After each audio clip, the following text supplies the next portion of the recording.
नमस्कार, मी डॉक्टर शिल्पा पोळ म्हणजेच तुमची DSP. Eternity the journey within I या आपल्या यूट्यूब चॅनलवर तुमचं पुन्हा एकदा स्वागत आहे. आणि आजचा आपला विषय आहे मनुष्याचं भावनिक जग. आपण याची एक व्हिडिओ सिरीज करत आहोत मराठीमध्ये. रोज आपण प्रत्येक व्हिडिओमध्ये एक एक भावनांबद्दल बोलणार आहोत, इस्पेशली ज्याला आपण नकारात्मक भावना म्हणतो. काय होतं की प्रत्येक व्यक्ती दिवसभरात हजारो प्रकारचे विचार करत असते आणि सायंटिफिकली हे प्रूव्ह झालं आहे की आपण एका दिवसात किमान 60,000 विचार करू शकतो. आणि प्रत्येक विचाराला चिकटलेली असते ती म्हणजे आपली भावना. आपल्याला त्या विचारांविषयी नक्की काय वाटत असतं, त्याचा आपल्यावर नक्की काय परिणाम होत असतो आणि त्याप्रमाणे आपल्या वागण्यामध्ये काय बदल होतो. त्यामुळे प्रत्येक भावनेचं आपण थोडंसं विश्लेषण करणार आहोत, थोडासा अभ्यास करणार आहोत. इस्पेशली जसं मी म्हटलं की नकारात्मक भावना ज्या आहेत की म्हणजे आपला राग आहे, लोभ आहे, भीती आहे, ह्या विषयावर आपण जास्त प्रकाश टाकणार आहोत. आणि एकेका व्हिडिओमध्ये आपण एकेका भावनाला टार्गेट करणार आहोत. आणि मला अशी अपेक्षा आहे की तुम्हाला हे व्हिडिओज नक्की आवडतील. तर आजची सर्वप्रथम आणि अत्यंत महत्त्वाची एक नकारात्मक भावना जी आपल्या प्रत्येकाला कधी ना कधीतरी अनुभवावी लागते आणि ती म्हणजे आपल्याला वाटणारी भीती. भीती नक्की काय आहे आणि ती असणं बरोबर आहे, चूक आहे, काही बाबतीत ती अलाउड आहे, किती भीती असली पाहिजे, त्याच्यावर काय काम केलं पाहिजे. एखाद्या विशिष्ट गोष्टीची आपल्याला भीती कधीपासून आहे का आपण प्रत्येकच गोष्टीला घाबरतो आहोत. आणि जेव्हा आपण घाबरतो तेव्हा आपण नक्की कशा प्रकारे वागतो, आपल्या आयुष्यात आपण किती मागे जातो, काय काय गोष्टी आपण करत नाही, रिस्क घेत नाही आणि त्याचा आपल्या ओव्हरऑलच दैनंदिन जीवनावर, आपल्या भावनिक जीवनावर, आपल्या कौटुंबिक जीवनावर, आपल्या आर्थिक जीवनावर काय काय परिणाम होतो हे बघणं फार महत्वाचं आहे. कारण की भीती ही एक गोष्ट आहे ना की ज्याच्यामुळे आपण कुठल्याही गोष्टीला एक झापड लावून बघतो आणि तेवढाच विचार करतो की ह्याच्या पलीकडे मी जाऊच नाही शकणार आहे, हे मी करूच नाही शकणार आहे. ती भीती अगदी सिंपल, मी एकटी रस्ता क्रॉस करू शकणार नाही इथपासून, ते मी मोठे मोठे डिसिजन घेऊ शकणार नाही, मी जे ठरवलं ते मी पार करू शकणार नाही, मी जे एक टार्गेट ठरवलं तिथे मी पोहोचू शकणार नाही, मी समुद्रात उडी घेऊ शकणार नाही, मी स्विमिंग करू शकणार नाही, मी गाडी चालवू शकणार नाही. प्रत्येक व्यक्तीची भीती खूप वेगवेगळ्या ॲस्पेक्ट्समध्ये असते. पण आपल्याला विशेषतः त्या भीतीवर लक्ष द्यायचं ज्याच्यामुळे आपण आयुष्यात काही महत्त्वाचे निर्णय घेऊ शकत नाही. जिथे आपल्या आयुष्यातल्या प्रगतीवरही रोखठोक येते, जस्ट बिकॉज की आपण ती गोष्ट करू नाही शकत असं आपल्याला वाटत असतं. खरंच ते करू शकतो की नाही करू शकतो हे आपण आज बघणार आहोत. आणि ते करू शकण्यासाठी आपण काय करायचंय ते देखील आपण बघणार आहोत. भीती किती वर्ष तुमच्या आजूबाजूला आहे, नक्की ती कशाबद्दल आहे? एखाद्या कृतीबद्दल आहे, एखाद्या व्यक्तीबद्दल आहे, एखाद्या सिच्युएशन बद्दल आहे, ऑलरेडी घडून गेलेल्या एखाद्या पास्टच्या घटनेबद्दल आहे, नक्की कशाबद्दल आहे? ती किती नवीन आहे, ती किती जुनी आहे, किती वर्ष तुम्ही त्याचा सामना करत आहात, किती वर्ष ती तुम्ही सप्रेस केलेली आहेत आणि किती वर्ष तुम्ही ॲक्च्युअली सामना न केल्यामुळे ती जतन केलेली आहेत. आणि या सगळ्याचा तुमच्या मानसिकतेवर तसंच तुमच्या शारीरिक जडणघडणीवर काय परिणाम झालेला आहे. कारण की काय होतं की ही प्रत्येक गोष्ट जितकी जास्त एका अर्थाने मुरत जाते, भिजत जाते, तितकी जास्त आपल्या रोजच्या जीवनाचा भाग बनते, आपल्या रोजच्या स्वभावाचा भाग बनते. आपण ते इतक्या लेव्हलला ॲक्सेप्ट करतो आणि आपण ठरवून देतो की हा जो भाग आहे आयुष्याचा तो माझ्यासाठी बंद आहे, हा दरवाजा बंद आहे. मी इथे काही करू शकणार नाहीये, मी इथे मला ते करायचं पण नाहीये. सो आपण स्वतःला हे पटवायला लागतो की हे नाही केलं तरी मी जगू शकणार आहे. आपण जगू शकत नाही का? तर डेफिनेटली जगू शकतो. पण जर आपण हे करू शकलो तर आपण काय-काय अचीव्ह करू शकतो? याचा जर विचार केला तर आपल्या लक्षात येतं की आपल्या आजूबाजूचे लोकं पुढे चाललेले आहेत आणि आपण मात्र त्या काही पर्टिक्युलर गोष्टींमुळे मागे पडतो आहोत. आज आपण सगळेजण सोशल मीडियाच्या एका अर्थाने कैदेत आहोत. आपण बघतो की सोशल मीडियावर आपल्या मित्र-मैत्रिणी, आपले कलीग्स सगळे लोकं जे काही टाकत असतात त्याचा आपल्यावर किती परिणाम होतो. आपल्याला त्यांच्या आयुष्यातली सत्य परिस्थिती माहीत नसते. परंतु कोणी ट्रिपला गेलंय, कोणी काहीतरी नवीन गाडी घेतलेली आहे, अजून कोणाच्या आयुष्यात खूप छान रिलेशनशिप्स आहेत. हे बघून देखील आपण एका इन्सिक्युअर भावनेमध्ये जातो, एका भीतीमध्ये जातो आणि आपल्याला आपलं आयुष्य खुजं वाटायला लागतं. ही सुद्धा एक प्रकारची भीती आहे जी सोशल मीडिया एका अर्थाने आपल्याला इन्फ्लुअन्स करते. त्यामुळे हे पण बघणं महत्वाचं आहे की जी काही भीती आपण प्रत्येकजण वैयक्तिक आयुष्यात अनुभवतो आहोत, ती आपली स्वतःची आहे का? आपण कुठल्या गोष्टी अनुभवल्यात आणि त्यातनं निर्माण झालेली आहे? का ती कळत नकळतपणे आपल्या मनात रुजवली गेलेली आहे. मग त्याच्यात आपले पालक असू शकतात, त्यांच्या मनातली भीती ते नकळतपणे आपल्या मनात रुजवत असतात, की इकडे जाऊ नको, इकडनं उडी मारू नको, हे करू नकोस, लोकं असे असतात. किंवा एखादी ॲक्चुअल घटना आपल्या आयुष्यात घडलेली आहे. फॉर एक्झाम्पल मी रस्त्याने चाललेली आहे आणि रस्त्यावरचं एक कुत्रं जर मला चावलं, तर तेव्हापासून मला कुत्र्याची भीती वाटू लागली. तर ही लॉजिकल भीती आहे, की हो, ही एखादी घटना घडली आणि त्याचे पडसाद माझ्या मनात, माझ्या शरीरात उमटतायत आणि म्हणून त्या गोष्टीची मला आता भीती वाटते आहे. पण काही भीती अशी असते, की जी इलॉजिकल असते, त्याला आपण म्हणतो फोबिया. आता फोबिया म्हणजे नक्की काय असतं? तर मगाशी जसं मी म्हटलं, की ती एक इलॉजिकल भीती आहे. इलॉजिकल म्हणजे काय? की आत्ताच्या माझ्या रोजच्या जीवनामध्ये अशी कुठलीही घटना घडलेली नाही आहे, ज्याच्यामुळे मला त्या एखाद्या पर्टिक्युलर गोष्टीची भीती वाटावी. फॉर एक्झाम्पल क्लॉस्ट्रोफोबिया हा शब्द आपल्याला फारसा काही नवीन नाहीये. एखाद्या बंद जागेत राहण्याची म्हणजे उभं राहा, बसा, तुम्ही लिफ्टमध्ये जाण्याची भीती असेल, अचानक आपण एखाद्या छोट्याशा कडेकपारीतनं, घळीतनं चाललो आहे आणि अचानक अंधारातनं गेलेलो आपण, तर त्याची भीती असणं आणि श्वासही घेता न येणं. बरेच जण माझे काही क्लायंट्स आहेत ज्यांना अ, जसं मी मगाशी कुत्र्याची भीती सांगितली, पण ते लॉजिकल कारण होतं, की मी रस्त्याने जाते आहे, कुत्रं चावलं आणि मला कुत्र्याची भीती वाटते. पण अशी कुठलीही घटना न घडलेली असताना केवळ मी टीव्ही ऑन केला आणि त्याच्यात मला कुत्रं दिसलं आणि मी इथे इतके घाबरले, की मला पार दरदरून घाम फुटला आणि मला असं झालं, की ताबडतोब तो टीव्ही बंद केला पाहिजे, नाहीतर मला काहीतरी होईल. तर त्याला कुठल्याही प्रकारचं लॉजिक नाहीये, कुठल्याही प्रकारचं तर्क नाही आहे. असं असताना जेव्हा आपल्याला ती भीती वाटते, त्याला आपण इलॉजिकल फिअर म्हणतो आणि त्यालाच शास्त्रामध्ये फोबिया असं म्हणतात. अगेन ती अनेक गोष्टींची असू शकते, परत पाण्याची असू शकते, आगीची असू शकते, उंचीवरची असू शकते. ती कुठलीही असू शकते. माझ्या घशात अन्न अडकेल असू शकते. आता फोबिया याचा सायकॉलॉजीमध्ये किंवा मी एक हीलर आहे तुम्हाला माहिती आहे, तर आम्ही त्याला हिप्नोथेरपीमध्ये स्पेशली असं समजतो, की जेव्हा आपण ते इलॉजिकली फील करतो, म्हणजे या माझ्या आत्ताच्या आयुष्यात असं काही मी खरं तर अनुभवलं नाहीये, की मी पाण्यात पडली आहे आणि माझा जीव गुदमरलाय किंवा मी उंचावरनं पडली आहे आणि आता मला भीती वाटते आहे किंवा कुणी कुत्रं चावलेलं नाहीये. तरी देखील जर मला अगदी छातीचे ठोके धडधडायला लागले आणि पार घाम फुटला आणि माझी पार बोबडी वळली, मला काही बोलता येत नाहीये, म्हणजे एका अर्थाने मी एका पॅनिक अटॅकमध्ये चाललेली आहे. इतकी भीती मला काहीही कारण नसताना, नुसतं त्या गोष्टीचा आयदर विचार करून, ती समोर बघून, कोणीतरी बोलत असताना ऐकून देखील जर मला वाटायला लागत असेल, तर याचा अर्थ ती आउट ऑफ प्रपोर्शन आहे. आणि ती जेव्हा आउट ऑफ प्रपोर्शन असते, तेव्हा ती इमॅजिनरी असते का? तर निश्चितच नाही. ती तुम्ही आत्ता अनुभवलेली नसेल, पण डेफिनेटली तुमच्या ओव्हरऑल प्रवासामध्ये तुम्ही कधी ना कधीतरी ती गोष्ट अनुभवलेली असण्याची शक्यता आहे. कारण ज्या गोष्टी तुम्ही बघितल्या नाहीये, ज्या अनुभवल्या नाहीयेत, ज्या वाचल्या नाहीयेत, ज्या ऐकल्या नाहीयेत, त्या गोष्टी तुम्ही इमॅजिन करू शकत नाही. सो आम्ही ॲज अ हिप्नोथेरपिस्ट असं समजतो, की जेव्हा तुम्ही फोबियाविषयी बोलताय, म्हणजे इलॉजिकल फिअरविषयी बोलत आहात, की जे प्रत्यक्षात आत्ता या लाईफमध्ये असं काही घडलेलं नाही आहे, तर ती मोस्टली तुमच्या कुठल्या ना कुठल्यातरी पास्ट लाईफमधनं म्हणजे गत जन्मातनं आलेली असेल. माझा एक डेफिनेटली क्लायंट होता, त्याच्याविषयी मी तुम्हाला सांगू शकते, की ज्याला अत्यंत डीप पाणी बघितलं, की त्याची भीती वाटायची. रात्री स्पेशली जर तो नदीवरनं चाललेला आहे, पुलावरनं आपल्या शहरामध्ये देखील पुलावरनं चाललेला आहे, तर तो पाण्याकडे बघू शकत नसे. पाण्याजवळ जाणं दिवसासुद्धा ते त्याला शक्य नव्हतं. जेव्हा त्याच्यावर काम केलं गेलं, तेव्हा असं लक्षात आलं, की मागच्या एका जन्मामध्ये त्याला त्याची स्टोरी काही मी आता डिटेलमध्ये सांगत नाहीये, पण त्याला त्या विहिरीत ढकलण्यात आलं होतं आणि तिथे त्याचा जीव गेला होता. त्यामुळे खोल, शांत, अंधारं पाणी हे त्याच्या आत्म्यावर कोरलं गेलेलं आहे. त्याच्या कॉन्शियसनेसवर, त्याच्या जाणीवेवर कोरलं गेलेलं आहे. तर जेव्हा तुम्हाला एखाद्या प्रकारचा फोबिया असतो, तेव्हा त्याचं काम फक्त काउन्सिलिंगनी होत नाही, औषधांनी होत नाही, समजावून होत नाही. त्याच्यासाठी तुम्हाला काही डीप थेरपिस्टची गरज पडते. पण अदरवाईज जे रोजच्या जीवनातले ज्याला आपण लॉजिकल फिअर्स म्हणतो, त्याच्यात आपण छोट्या-छोट्या टेक्निक्स वापरून डेफिनेटली त्याच्यावर काम करू शकतो. तर या भीतीवर मुळामध्ये काम करण्याची गरज का आहे? एक लक्षात घ्या, की ही भीती आपल्याला मानसिकरित्या तर तोडते, पण आपल्याला शारीरिकरित्या पण ती कमजोर करते.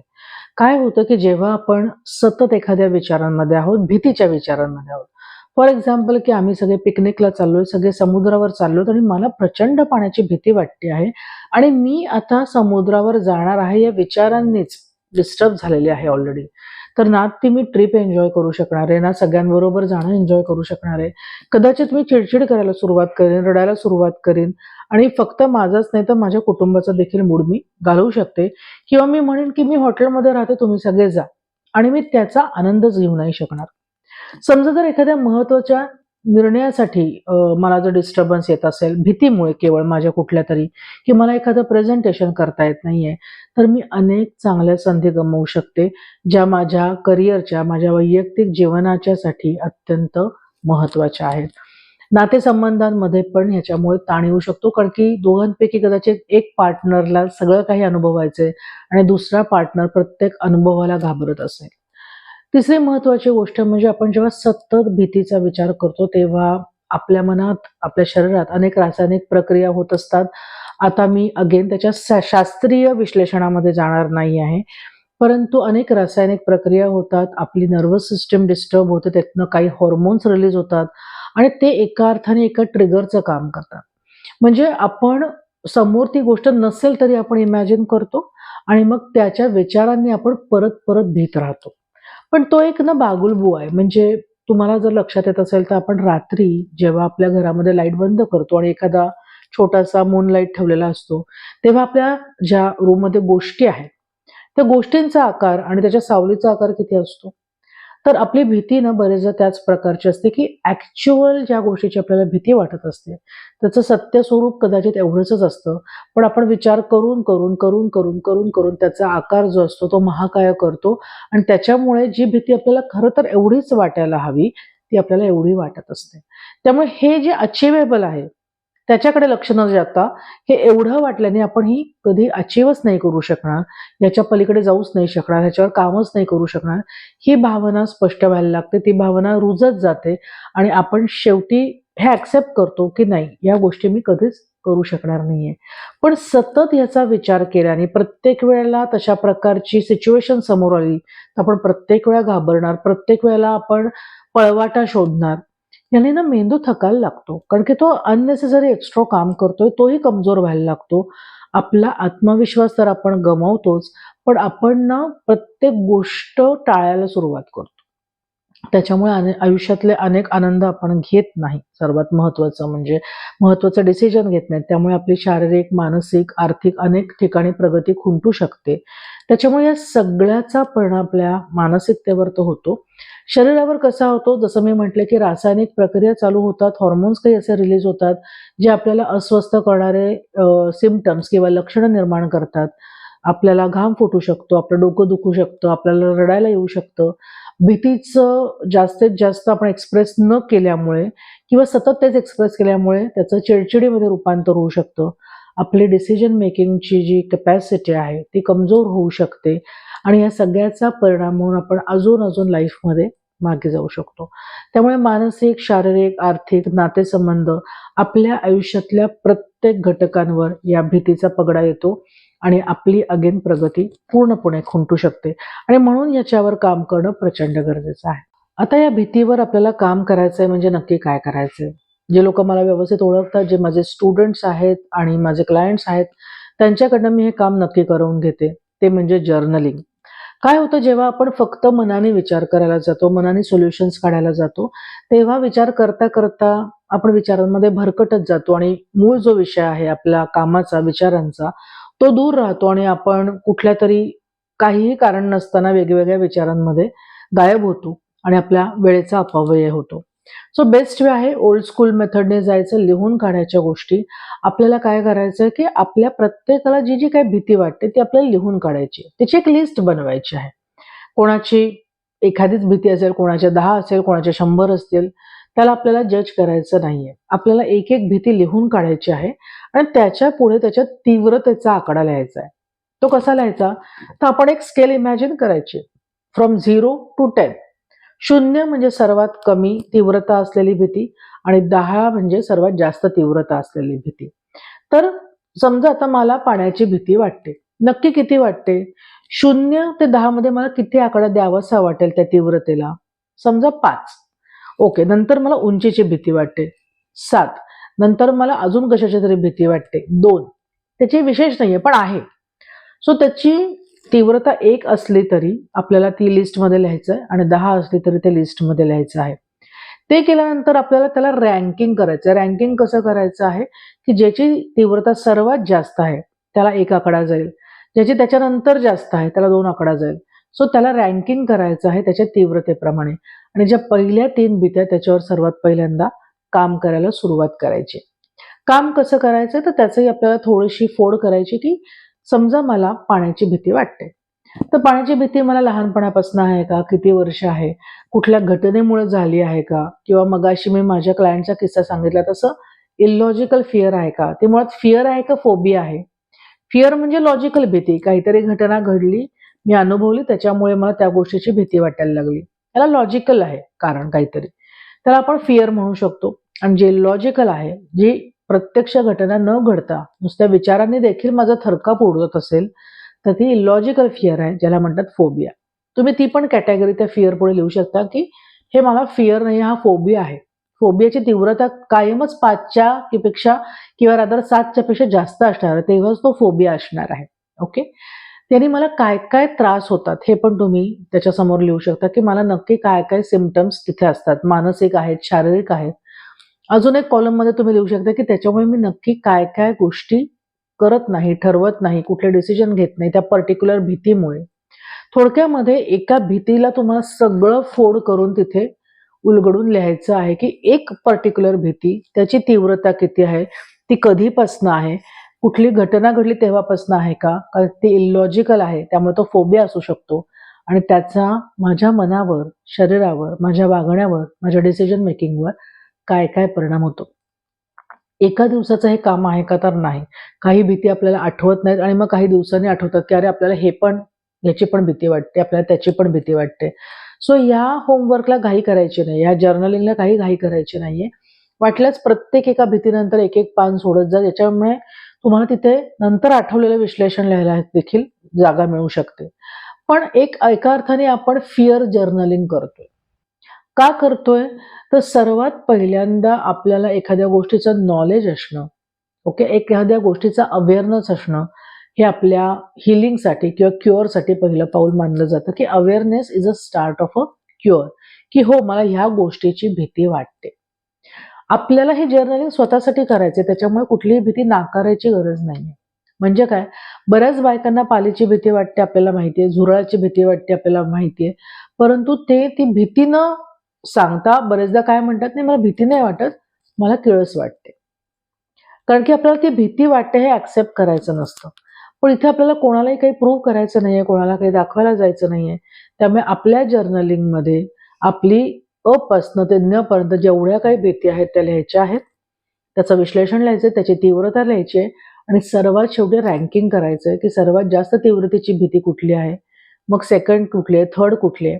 10 भीती असेल तर त्याचं रँकिंग इकडे वेगळं होणार आहे. एकदा का रँकिंग झालं, की आपल्या पहिल्या 3 भीतींवर आपल्याला सर्वात महत्त्वाची कामं करायची आहेत. कारण की ती सर्वात जास्त तीव्रतेची भीती आहे. याचा अर्थ तुमच्या आयुष्यातल्या जास्तीत जास्त घटकांवर त्याचा परिणाम होऊ शकतो. जास्तीत जास्त महत्त्वाच्या डिसिजनवर त्याचा परिणाम होऊ शकतो आणि तुमची प्रगती फार महत्त्वाच्या ठिकाणी खुंटू शकते. ओके. समजा जर ती भीती 6 पेक्षा, 7 पेक्षा, 8 पेक्षा जास्त असेल, तर तुम्हाला योग्य काही टेक्निक शिकावी लागतील. इथे आपला हा व्हिडिओ टेक्निक शिकवण्यासाठी नाहीये. इथे तुम्हाला भीती कोणती आहे, त्याच्यावर कशी कामं करायची हे सांगण्यासाठी. ओके. तर जेव्हा आपल्याला खूप तीव्रतेने काही भीती असेल, तेव्हा काही टेक्निक शिकावे लागतात. त्याच्यात आपण प्राणायामपासनं, की श्वासावाटे मी माझा सगळा स्ट्रेस बाहेर काढतेय किंवा काढतोय पासनं. आपल्या आधीच्या व्हिडिओमध्ये काही ग्राउंडिंगची टेक्निक आपण शिकवली होती. ती सगळी टेक्निक तुम्ही सगळ्या प्रकारच्या भीतीसाठी किंवा सगळ्या प्रकारच्या नकारात्मक भावना काढण्यासाठी वापरू शकता. ओके. त्यामुळे ग्राउंडिंग टेक्निक तुम्ही प्रत्येक भीतीसाठी वापरू शकता. तुम्ही जर तो अजून व्हिडिओ बघितला नसेल तर जरूर जा. आपला मागचा व्हिडिओ जो होता ग्राउंडिंग टेक्निक्सचा, त्याच्यात खूप वेगवेगळी अगेन टेक्निक्स दिलेली आहे. तुम्हाला जे सूट होईल, जे तुम्हाला आवडेल त्या टेक्निकने तुम्ही सुरुवात करा आणि त्याद्वारे देखील तुम्ही तुमची ही जी डिस्टर्ब, अस्थिर करणारी भावना आहे, जी कुठली असेल, त्याला आपण हील करायला मदत त्या ग्राउंडिंग टेक्निकशी नक्की घेऊ शकतो. तर ग्राउंडिंग टेक्निक एक आहे. दुसरी गोष्ट म्हणजे औषधांपर्यंत जाऊ नये असं कायम माझा अट्टहास असतो. कारण की एकदा औषधांची सवय लागली, की मग आपण एक गोळी घेतो आणि आपल्याला वाटतं आपण ठीक आहोत. त्या गोळ्यांच्या सवय लागू नयेत. अगदी आयुर्वेदिक, होमिओपॅथिक जरी नॅचरल असलं, तर शक्यतो आपण औषधाविना काय काम करू शकतो ते बघूयात. अनफॉर्च्युनेटली काही-काही केसेसमध्ये सुरुवातीला औषधं द्यावी लागतात, कारण की ती भीती इतकी जास्त तीव्र असते, की रोजचं जीणं देखील काही-काही लोकांना खूप अवघड असतं. स्पेशली आपण पॅन्डेमिकमध्ये बघितलं, की लोकं घरातनं बाहेर जायला घाबरत होते, श्वास घ्यायला घाबरत होते, काही खायला-प्यायला घाबरत होते, सर्वांबरोबर उठायला बसायला घाबरत होते. कारण की ती जागतिक पातळीवरची एक भीती होती.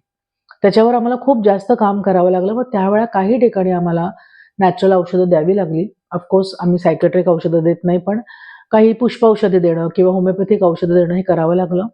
तिथे त्यांना काही टेक्निक शिकवावी लागली, जशी मी म्हटलं, की श्वास आणि उच्छ्वासाची काही जी टेक्निक असतात, प्राणायामाची जी काही टेक्निक असतात, त्याने देखील आपल्याला त्या काळापुरतं रिलॅक्स व्हायला मदत होऊ शकते. औषध आपलं लास्ट रिसॉर्ट आहे. हिप्नोथेरपी ही एक उत्तम उपाय आहे तुमच्या भीतीवर काम करण्यासाठी. ती कंट्रोल करायची नाही आपल्याला, ती मॅनेज करायची आहे. पण ती मॅनेज तेव्हा होतं जेव्हा आपण आधी ते एक्सेप्ट करू, की ओके मला ह्या विशिष्ट प्रकारची भीती आहे. त्याची तीव्रता इतकी आहे आणि ती इतक्या काळापासून आहे. ओके. सो हिप्नोथेरपी एक अत्यंत प्रभावी टूल आहे, ज्याच्यात आपण आपल्या मनातली भीती काढू शकतो. कारण की तिथे मुळापर्यंत जाऊ शकतो, की ही भीती नक्की कुठनं चालू झालेली आहे. स्पेशली फिअरचं मूळ आपल्याला माहीत असतं, कारण की ती लॉजिकल भीती आहे. कुठल्यातरी घटनेमुळे निर्माण झालेली भीती आहे. परंतु फोबियाचं आपल्याला मूळ माहीत नसतं.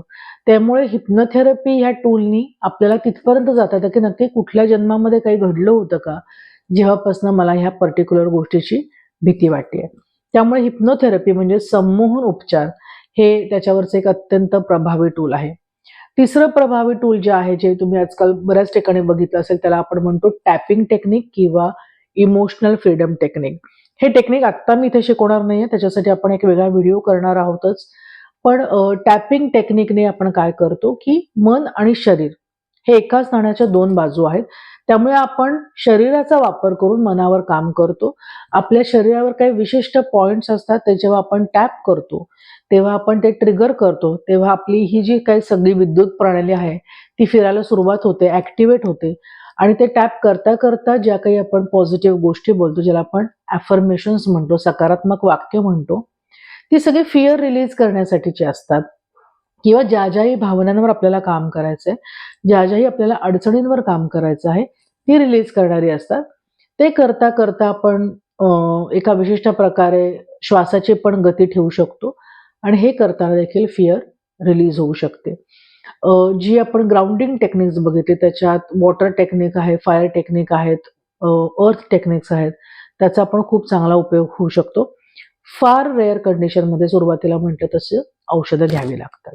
सो मित्र-मैत्रिणींनो, मला सर्वात शेवटी हेच सांगायचं आहे, की भीती आपली सर्वात मूलभूत ब्लॉकिंग सिस्टम आहे. म्हणजे आपलं जे मूलाधार चक्र आहे, ज्याला आपण रूट चक्र म्हणतो. जे आपल्या आयुष्याचा किंवा आपल्या हे चक्र प्रणालीचा बेस आहे, तोच ब्लॉक करून टाकतो. ओके. जेव्हा आपलं रूट चक्र ब्लॉक असतं, तेव्हा आम्ही बघतो की नक्की कशा प्रकारच्या भीती त्या मनुष्याच्या आयुष्यात आहेत. त्या भीती रिलीज करायला लागल्यानंतर आपलं रूट चक्र हळू मोकळं व्हायला लागतं किंवा रूट चक्र ब्लॉक असल्यामुळे देखील काही गोष्टींची भीती सुरू होते. जर आपल्या आयुष्यात रूट चक्र ब्लॉक असेल, तर मूलच ब्लॉक असेल, मूलाधार चक्र आहे ना, तर त्यामुळे मूळच जर ब्लॉक असेल, तर त्याच्यावरची सगळी इमारत देखील ब्लॉकच होत जाते. त्यामुळे आपली जर भीती आपण लवकरात लवकर घालवली नाही, त्याच्यावर जर आपण काम केलं नाही, तर त्याच्यावर जे काही सगळे प्रॉब्लेम्सचे मनोरे आहेत, त्याच्यावर आपण कधीच काम करू नाही शकणार. त्यामुळे भीती घालवण्यासाठी डॉक्टरकडे जर जावं लागलं, हीलर, थेरपिस्ट, काउन्सिलरकडे जर जावं लागलं, तर त्याच्यात कमीपणा मानू नका. आयुष्य संकुचित ठेवण्यापेक्षा, आयुष्याचा आनंद न उपभोगण्यापेक्षा अनेक ठिकाणी जिथे तुम्ही एकदम दिलखुलासपणे उपभोगू शकता, तर त्याच्यापेक्षा डॉक्टरकडे जायचं, ती मनाची गाठ जी आहे ती सोडायची, तो बांध एकदम मोकळा करायचा आणि जसं एकदा बांध मोकळा केल्यावर पाणी खळाळतं वाहतं, तसं आपल्या आयुष्याची एनर्जी ज्याला आपण प्राणा म्हणतो, तो सुरुवातीपासूनच एकदम खळाळून व्हायला सुरुवात होते आणि आयुष्य एकदम हलकं होतं, एकदम छान होतं, आपण आनंदी जगायला लागतो. त्यामुळे डर के आगे जीत हे कधी विसरायचं नाहीये. जोपर्यंत आपण ती ओळखत नाही, ती ऍक्सेप्ट करत नाही आणि त्याच्यावर काम करायला सरसावत नाही, तोपर्यंत कुठलीच भीती आपल्या मनातनं कधीही जाणार नाहीये. पण एकदा ते केलं की आपलं आयुष्य खूप सहज आणि सुलभ होऊन जातं. माझी अपेक्षा आहे, माझी आशा आहे की तुम्हाला हा व्हिडिओ आवडला असेल. तुमच्यापैकी कोणाच्या मनात अशी कुठली भीती असेल ज्याची तुम्हाला मदतीची गरज असेल, तर तुम्ही आम्हाला नक्की कमेंट बॉक्समध्ये लिहून पाठवा. आमच्या eternity the journey within I च्या सगळ्या सोशल मीडिया हँडलच्या लिंक्स खाली डिस्क्रिप्शन बॉक्समध्ये आहेत. तुम्हाला अपॉइंटमेंट घ्यायची असेल तर तिथे व्हॉट्सअप लिंक देखील आहे आणि तुम्ही अपॉइंटमेंट घेऊ शकता आणि लवकरात लवकर तुमच्या भीतीवर मात करू शकता आणि तुमचं आयुष्य जे आहे ते आनंदी करू शकता. तुम्हाला हा व्हिडिओ आवडला असेल तर नक्की लाईक करा, कमेंट्स करा. डेफिनेटली तुमच्या परिवाराबरोबर, तुमच्या मित्रमैत्रिणींबरोबर तो शेअर करा आणि आमच्या चॅनलला अजून जर सबस्क्राईब केलं नसेल तर लवकर सबस्क्राईब करा. Thank you so much.